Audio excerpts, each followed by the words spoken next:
No vid, 1 anime, 3 videos, 1 counterpoint per video. Go! Manime Matt. You know, I've had a bone to pick with this video nearly the same day that it came out. Inside this video, he explains the reason he dislikes the ending of ReZero. And before you say it's an old video, he made a follow-up one years later saying he still believes the points. While I could think of a few points to talk about, the one I want to focus on is one I heard a few times and is probably the most annoying of the ones in this video. There's quite a few points I could have talked about, but one point. The perception I reject and supplement it with my own is kinda how he sees the ending of Season 1. I won't use specifics in Season 2 to prove anything, as this came out almost as soon as Season 1 ended, so to pull up Season 2 would be pretty much cheating. Although I'm not discounting the existence that Season 2 would be a thing. Because of how Season 1 ends, there clearly is more. He says he doesn't like it because it's some kind of fairy tale where Subaru saves the day, and Emilia is apparently related to Anna from Shimoneta, as she just wants Subaru to drink her love juice. I'm paraphrasing just a bit. To point this out, you would have to forget what happens at the end of every single arc inside this show except for once. From when the assassins come, to the entire curse part, and everything like that. ReZero goes from introducing a problem but not known. Subaru plays it out. Subaru dies. Subaru revives and tries to do everything over again but correctly. Possibly dies and repeats, or succeeds. Everything seems almost perfect. Happiness happens. It gets just a little bit mundane, then problem is introduced, but not known. It's just like that on repeat every time but once. The reason it doesn't feel like that inside the show is because this was the ending of Season 1, and there's going to be an existence of a Season 2, which is where it should start the cycle again. The other part where he's talking about Subaru suffering isn't enough to pay this imaginary toll because he doesn't fear Beetlejuice. When this is actually explained early on inside the show, when Black Widow said it would be best for him to learn to hide his true emotions. And the actions that blew his cover and all, well, you know how that ends out for him. Even if she didn't know why he knew about her, she clearly saw that Subaru knew her, which means he grew from how he was in episode 1 to 3, and learned to adapt that by the end of it. He was mortified of Black Widow, but learned to try and grow out of it. Now, he isn't perfect by no means. But to say he doesn't suffer because he learned how to hide it pretty much ignores the idea that Subaru has been changing the entire time of this story goes on. He was scared not even knowing if it would fully work. Even doubt plays inside his head, but keeps pushing along. Now I do agree, the ending should be memorable. As the famous Arcada put it, the ending is paramount. It's pretty much the reason I dislike the redo of a healer ending, because it was much more tame than the majority of the show with no resolution. And in fact, it just felt like another episode midway into the show. It makes sense considering that was the first time they directed any anime. Although, ReZero most definitely upped the stakes, and made it even more bombastic, and took a lot of the stuff that he learned throughout the show and put it together in a pretty amazing ending. If I was to use Season 2 for the ending having no sacrifices, as I said, it would be cheating. Gets them away from the happy-go-lucky thing. Because however happy one cheers, there is an equal and opposite downfall, which actually goes pretty far for this story.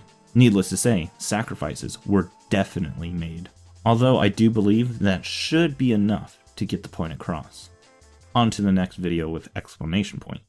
A valid point, Mr. Shapiro. However, change and subtle improvement is highly important to the story of ReZero. The story starts out with Subaru being the generic Isekai protag, or at least believing he will be it, and believing the world will be one. Only for it to quickly show it isn't like that at all. This world gives him a chance to start over, don't give up, but forces you to put in the work to get this second chance. This ain't no freebie, so either stay the way he is, or change. Let's do a little bit of a black pit. some statistical napkin math. There are about 330 million people in the United States of America, and that is the only reason needed to do America instead of Japan. Say you're only interested in females. Well, now that number drops to 165 million. Say you wanted to be someone that's around you. So let's be generous and say every single city, which is the world, had an even population. Now you're effectively down to a pool of just 8,464 to choose from. That's literally just women around you. Say 50% don't meet the physical standards you want. So that's about 4,230 left. Now you have to account that most of them will be married or in a relationship because they are of high value and everything like that. After all your standards are met, guess what? It still isn't done. It is just a poll of people that you want. Now there's a completely different poll where they have to also be interested in you and the stuff you do. And if you're unemployed, we can knock it in half, which in reality would be more like 95% off. And pretty sure being unemployed knocks it off more than being a murderer. And if you're looking for a woman with a sense of humor, that number drops down to 0. You can take a look at all these numbers at the end and see your chances of finding a person who is also interested in you is still not done. Because now you have to actually go out and talk and find these people, which is completely based on how you make an impression, or how long you wait, or it could just make and break it. Don't forget how you just ignore almost everyone in your daily life when you're going out and shopping and doing pretty much anything. Every single one of those has a percentage behind them. Every single person there would be part of the statistic pool. Now, with this idea, we come back to ReZero. He sees who he wants to be with and everything. One problem, she's a commie. Oh, and she also doesn't like him like that. So there's that. So by all accounts, he found a great woman who meets all of his standards and is single. She is the trad wife Rim. Oh, but goes for Amelia. Amelia, the commie she is, doesn't believe in hierarchies, nor cares about social status. So he changes for her, to try and get her to like him. So why am I even saying all of this? It sounds like I agree with like 75% of exclamation points video. Well, there are a couple things I disagree with, but only going to focus on one singular point inside the video. It is this. When you want admiration, you want it for yourself. It's a kind of self-affirmation, a way of believing that you are valuable because other people think you are valuable. Being rejected by others therefore translates to worthlessness. Telling Subaru that he's possessive, aggressive, dismissive, disrespectful, etc. might be true. It might be true, in fact we see that it is true, that recognizing and changing these aspects of his personality would lead to him being better liked and better respected, especially with Amelia. But telling a person that they have to change to be liked is tantamount to saying the exact phrase that all Forever Alones fear: you are unlovable. Perhaps a person who was just like you would be lovable, but only if they didn't do that weird thing that you do, or they cut their hair, or they weren't so abrasive. But at what point does that changed person stop being you? And at what point do you get to stop changing? You can recognize that you are the problem and still believe that changing yourself invalidates the issue. Either you change and therefore admit that you are not enough and that nobody will ever love you until you rise to externally imposed standards, or you can stay as you are and recognize that you're effectively damning yourself to a blank guest book at your wake. Sounds a lot like what I was saying, but the part where he says, when does this change stop being you? And when do you stop changing? Actually misses the point of one of these arcs, where Subaru is forcing himself to change and forces himself to pretend to be someone he isn't. Amelia recognizes this. She doesn't know why, and feels he's putting on an act, and for whatever reason, Subaru can't tell her. Pretty much saying, Subaru, to stop pushing yourself, don't force yourself, and here are my thighs to relax you.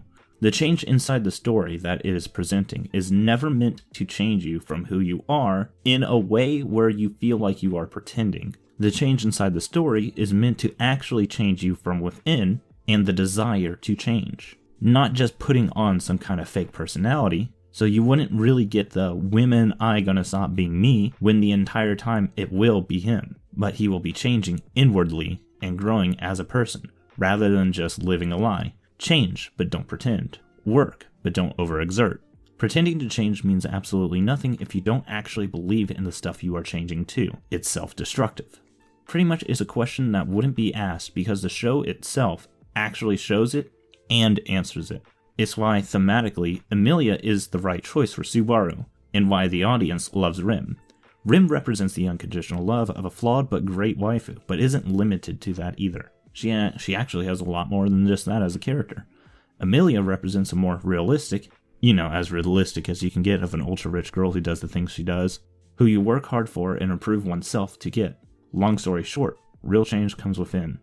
I could have also picked why it actually makes more sense that someone summoned him there rather than by random coincidence.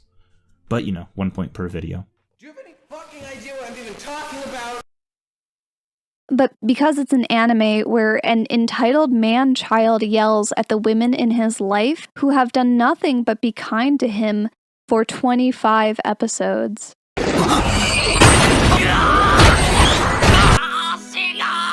I'm going to kill you!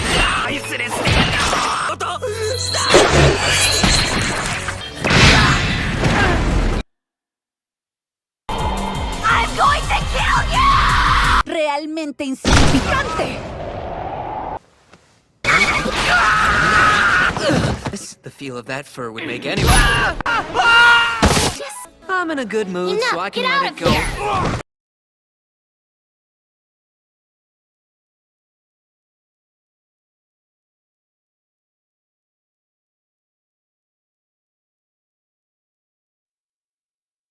Okay, fine, a real point. So whenever I find a YouTuber that I can't agree with their logic, or can't understand the way they are defining things, I usually go and do some research, which is mostly going back and watching their old videos to see if there's some kind of explanation of what they said. And they aren't going into full detail because they've probably said it in the past. Maybe read their social media posts, like all of their social media posts, the entire Tumblr. I sure hope this doesn't awaken anything within me. It ended up being a colossal waste of time, in most regards. Some interesting info here and there, but definitely not worth it unless I was going to make a few videos. Because, you know, that could be a possibility, because, oh boy, did I find a lot of points I could pick. Although, I pretty much narrowed it down to 2 points. The explanation of what Rim is even as a character and what they represent, while also still having a personality and their own flaws and everything like that. Or that ReZero is an escapist male power fantasy that men just oh so want to be a part of.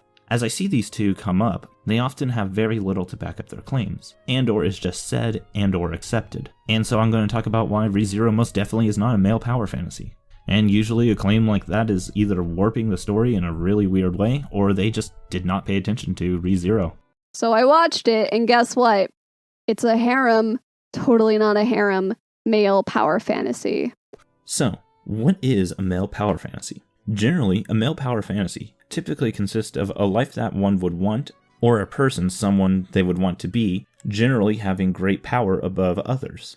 Typically in anime, it's physical or magical. Examples for both could be seen in Fist of the North Star or Overlord. Purely magical could be something akin to Mob Psycho, but to limit the show to that would also be missing the point of the show altogether. Although it doesn't have to be purely physical means. It can also be started from the bottom of a societal status to a high caliber status and social standing. And by social status, it refers to being high in a company, possibly government, or something along those sorts that allow you to exert power over people nearly unchecked or very little repercussions. Examples include stuff like No Game No Life, and Just Like Me for Real True Sigma male Patrick Bateman from American Psycho, even if you aren't supposed to feel that way for him. And an example that could be both would be something like Isekai Slime, and possibly Overlord. For power, you usually need to be strong enough to be able to defeat anyone by yourself, or at least a majority of the cast. Reason is simple. It's so you can put yourself inside the story, and ultimately have you come out as the victor, or the sole hero, or the one who can overcome great battles, and actually just imagine you having a massive fight, or even having a near-tied battle, and ending off the victor still. Sometimes, if the one you are fighting is super strong, you could still have yourself lose, in a badass way, that still ultimately has you win in the end. Totally not from experience. The social status one normally or conventionally isn't seen as the male power fantasy, but it's still a very real one, where it can be you worked hard and got to the top of some company, and you can use your power to do pretty much whatever you want. Or, get out of trouble because they can't touch you because you're so high up. Or you could be so smart that you got your way up there, and everyone is just below you intellectually. Or some other way that can be seen as you getting up there to assert power over them. It could be you working your way up into the government or becoming a government. It could even be part of some kind of mafia or something like that brushes up against the law every once in a while, but is still untouchable or nearly untouchable or has next to no punishment for it. Although in all this, it's supposed to make people want to actually live the main character's life, or, that character's. So typically, but they don't actually have to if they're imagining themselves as just some super overpowered person. The last way is the harem route. A harem male power fantasy is usually a giant flock of girls obsessed with a male for little to no reason, in that male typically has no real defining way about them. While I will bite the bullet and say this is not a requirement to have him be a bland, self-insert, no personality kind of thing, I am saying it just typically is. It typically is for girls, although I refuse to call anything with one girl, or even two, to be a male power fantasy, unless they are enacting it on two girls and trying to have them both at once. Or, going both routes without any negative consequences. If we are considering having one girl to be a male power fantasy, that would make every single show that has a relationship a male power fantasy, including female power fantasies such as Maid-sama. And yes, female power fantasies are different from male power fantasies. The reasons I've never included the two, with the exception of them trying to have both at once with no consequence, is that it's mostly just a love triangle. In fact, it almost always is a love triangle. Or you just got with a girl, or trying to get with a girl, but someone else likes you. You may or may not even be interested in them at all, and you're still just trying to get with your original girl, which isn't some kind of unrealistic thing and is pretty common and sometimes can even be more of a hassle. Although would it be a bit of a power fantasy? I wouldn't exactly call it one. It would still be too overly broad and encompass way too many shows that would be weird to claim that are male power fantasies, and almost make the term not even useful as a classification if it's too overly broad. Unless it encompasses this with some of the other examples to complement it, I wouldn't call it one. So, after all that explaining, how does ReZero stack up? Well, I went and took it to Twitter just to see what I could do. My poll didn't really do well this time. Many didn't really seem to care. A majority voted no or show results, but not enough to get, an accurate result. Are there any males that would want to go through the same stuff that Subaru went through? So instead of calling it right there and saying, most don't want to, I went and asked some of those that voted yes. One was literally yes because they think it would be worth it to be with Rim, so not really a male power fantasy or anything like that. He just wanted to be in a relationship with someone that loves him and finds him good. The other one being he would go through it not for the women or anything like that, but he thinks the world would be more interesting, even if that means he's just having a little bit of magic. So he was just fed up with this world and wanted a better world, even if he had to suffer just to be part of something more interesting. So I didn't find anyone who says yes for any male power fantasy reasons, but rather kind of depressing reasons. So I asked around to about 5-ish people and asked if they thought it was a male power fantasy. All of them said no. I literally could not find a single person who could even entertain the idea that ReZero was being a male power fantasy, to see the exact reasons they think it is and see if it stacks up. Oh boy, it's not a good start. Only one last thing to do to see how ReZero stacks up from the story point of view. And Subaru himself. Subaru gets 0 points for him being so smart he outwits everyone around him and making them look inferior. Let's just get that out of the way. I think that's pretty self-evident because he literally fails almost every single mind game anyone ever plays. And I wouldn't call someone who could possibly do unlimited trial and errors to solve a maze. Even water can do that.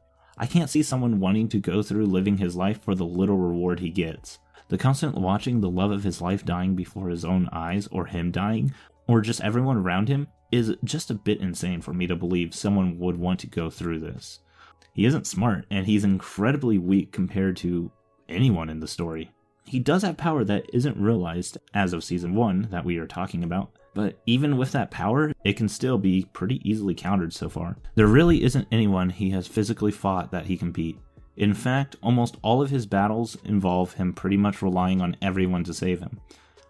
Like holy crap, your character is so pathetic that warring nations that want to destroy you and the girl you love and take the rightful place above y'all will take pity on you for being that weak. He is pretty much the Weird Al song of "You're Pitiful." That is one of the points of his characters. The character proxies aren't inherently male power fantasies.